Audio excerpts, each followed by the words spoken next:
Bonjour à tous et bienvenue sur boursicoté.com pour cette nouvelle analyse technique Forex matières premières et crypto-monnaies avec une paire de devises euro-dollar qui insiste sur la zone ici des 1.0670. On a eu ici une première accélération qui est venue tester cette zone. Le rebond technique n'a fait que valider la zone de support des 1.0780 comme une résistance, ce qui a été plutôt dans le sens d'une confirmation du biais baissier. On revient donc au contact de cette zone des 1.0670, sachant qu'une rupture de celle-ci confirmerait encore plus l'objectif ici de retour potentiel sur la zone des 1.0515, très proche de la zone majeure, donc sur cette paire de devises des 1.05.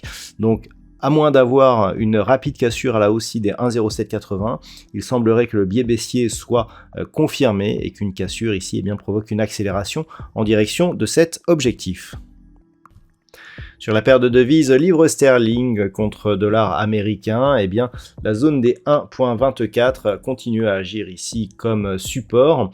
Du point de vue de la tendance, on reste donc dans une dynamique qui nous donne ici une impulsion haussière, suivie d'une phase de consolidation qui est venue chercher le retracement à 38,2% de Fibonacci, et un équilibre ici qui s'opère autour de la zone des 1.24. Donc sachant que cette zone était plutôt résistance ici sur toute cette phase, cela va plutôt dans le sens d'une poursuite du mouvement haussier, mais il faudrait pour cela valider une reprise de la dynamique qui se traduirait par une cassure ici de la zone des 1.2610, voire une cassure ici de ce précédent point haussificatif proche des 1.2680. Donc pour l'instant, on s'équilibre sur une zone entre le retracement à 23,6 et 38,2% de Fibonacci.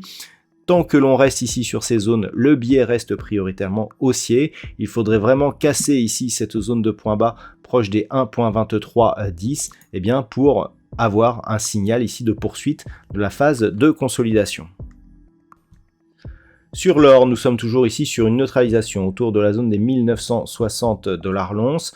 Nous avons tout de même un biais baissier prioritaire puisque depuis le contact ici sur la bande de Bollinger inférieure, on reste sous la moyenne mobile 20 exponentielle qui agit comme zone de résistance, mais on peut voir aussi que par rapport à l'impulsion haussière ici, le retracement de 38,2% est devenu résistance et que l'on a testé à deux reprises la zone 50-61,8.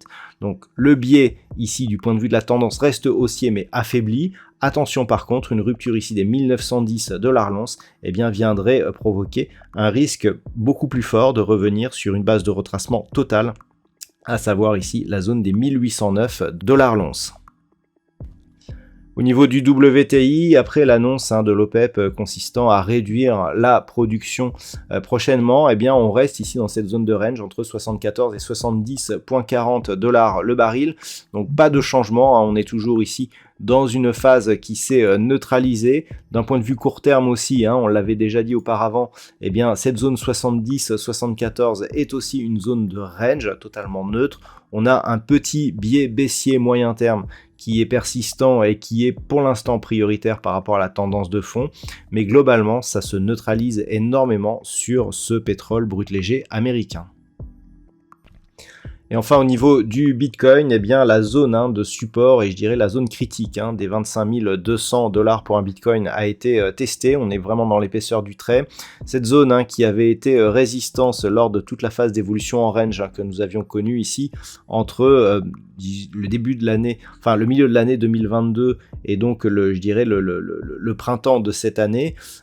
On est en train de revenir dessus et je dirais que pour préserver ici un espoir de poursuivre sur ce mouvement haussier, il ne faudrait pas revenir sous cette zone des 25 200. Donc globalement, on a testé cette zone, on a rebondi. Pour l'instant, cette zone qui était résistance agit comme support. Donc malgré ici cette phase de consolidation, on reste dans un biais prioritairement haussier depuis la rupture que nous avons eue ici de ces 25 200 $ pour un Bitcoin. Mais attention à une rupture qui nous donnerait un signal de fausse sortie et qui neutraliserait la dynamique moyen terme sur cet actif.